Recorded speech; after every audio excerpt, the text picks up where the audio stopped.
ఢిల్లీలో సీఎం రేవంత్ రెడ్డి కీలక వ్యాఖ్యలు చేశారు. కేంద్రం 42% రిజర్వేషన్ బిల్లు ఆమోదించాలి, తెలంగాణలో కులగణన చేపట్టాం, మాకు అపాయింట్మెంట్ ఇవ్వాలని రాష్ట్రపతిని కోరుతున్నాం, కానీ అపాయింట్మెంట్ ఇవ్వడం లేదు, ఇవ్వకపోవడం శోచనీయం. పార్లమెంట్లో బీసీ బిల్లుపై చర్చ జరగాలి, రిజర్వేషన్ల బిల్లు ఆమోదించకపోతే మోదీని గద్దె దించుతామంటూ కీలక వ్యాఖ్యలు చేశారు సీఎం రేవంత్ రెడ్డి.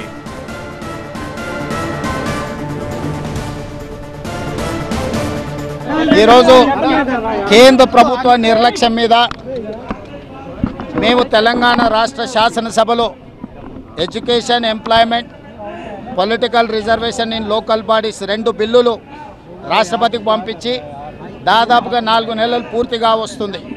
ఒక పక్కన తెలంగాణ హైకోర్టు స్థానిక సంస్థల ఎన్నికల్ని సెప్టెంబర్ 30 తారీఖు లోపల పూర్తి చేయమని ఆదేశాలు ఇచ్చిండ్రు. సెప్టెంబర్ 30 తారీఖు లోపల ఎన్నికలు పూర్తి చేయాలంటే తక్షణమే రిజర్వేషన్లు నిర్ణయించాలి.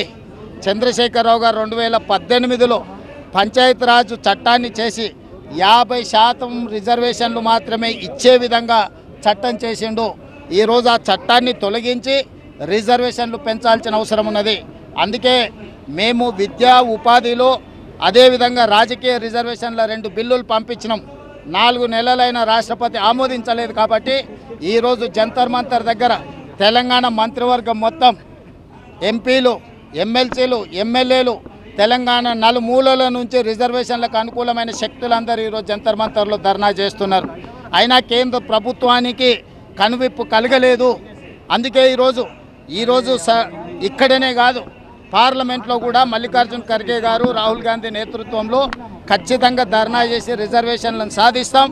రిజర్వేషన్లకు వ్యతిరేకంగా ఉన్న భారతీయ జనతా పార్టీకి కఠినమైన గుణపాఠం చెప్పడానికి ఈరోజు బలహీన వర్గాలు శక్తులన్నీ కూడా కూడగట్టుకొని వాళ్ళ మీద పోరాటం చేస్తాం. తప్పకుండా 42% రిజర్వేషన్లు ఓబీసీలకు సాధిస్తాము.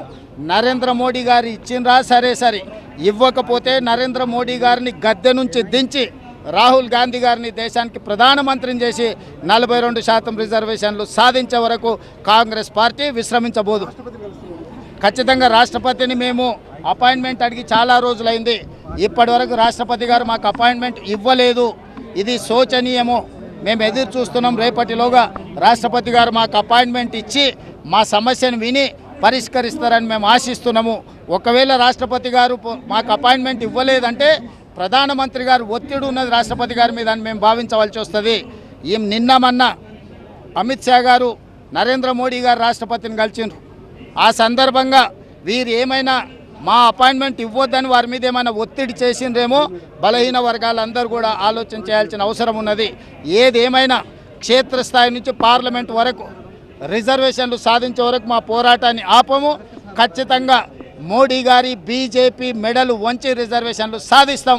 లేకపోతే మోడీ గారిని కుర్చీ మీద నుంచి దించి రాహుల్ గాంధీ గారిని ప్రధానమంత్రిని చేసి మేము రిజర్వేషన్లను సాధించుకుంటామని చెప్పి ఈ సందర్భంగా మీ అందరికీ తెలియజేస్తున్నాం.